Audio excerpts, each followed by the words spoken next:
পটুয়াখালীর কুয়াকাটায় রাজনৈতিক শত্রুতার জেরে ৬৫টি বিভিন্ন প্রজাতির আম গাছের চারা কেটে ফেলার অভিযোগ পাওয়া গেছে।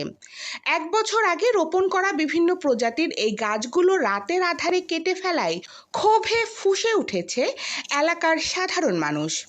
১১ই সেপ্টেম্বর বুধবার সকালে দক্ষিণ মুসলিয়াবাদ এলাকার এই আমবাগানে গিয়ে বাগানের মালিক মোহাম্মদ সোহেল দেখেন ৭৫টি গাছের মধ্যে ৬৫টি চারা কেটে ফেলেছে দুর্বৃত্তরা।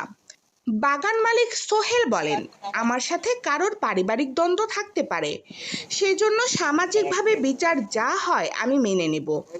আমি একজন জেলে, ঋণ নিয়ে এই আমবাগান করি।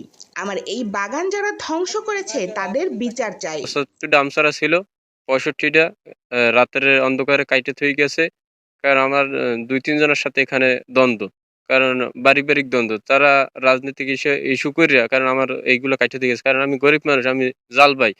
কিছু লোন করে আমি চারাগুলারে লাগাইছি। এখন আমার এই চারাগুলো কাইটে থইছে, এখন তো চারাগুলো কাটার সাথে আমার মারি ফেলানো উচিত ছিল। স্থানীয়রা জানান, রাতের আধারে কে বা কাহারা আমবাগান কেটেছে তা জানি না। সুষ্ঠু তদন্তের মাধ্যমে এর বিচার চাই। সকালে শুনি যে সোহেলের বাগানের আম চারা কাইটে ফেলছে। আমি আসছি। আসার পরে দেখি যে হ্যাঁ, ওর ৭৫টা গাছ ছিল নাকি ৬০টার মতো কাটতে ফেলছে। যারাই এই কাজটা করুক তারা খুবই অন্যায় কাজ করছে। আমি এর তীব্র নিন্দা জানাই এবং তাদের শাস্তির আওতায় আনা হোক। গাছগুলো কাটতে ফেলাইছে, তবে এটা মানুষের কাজ না, এগুলো কাজ করছে যেগুলো অমানুষ। কুয়াকাটা প্রতিনিধি জুয়েল ফরাজির তথ্যচিত্রে সময়ের কণ্ঠস্বর ডেস্ক।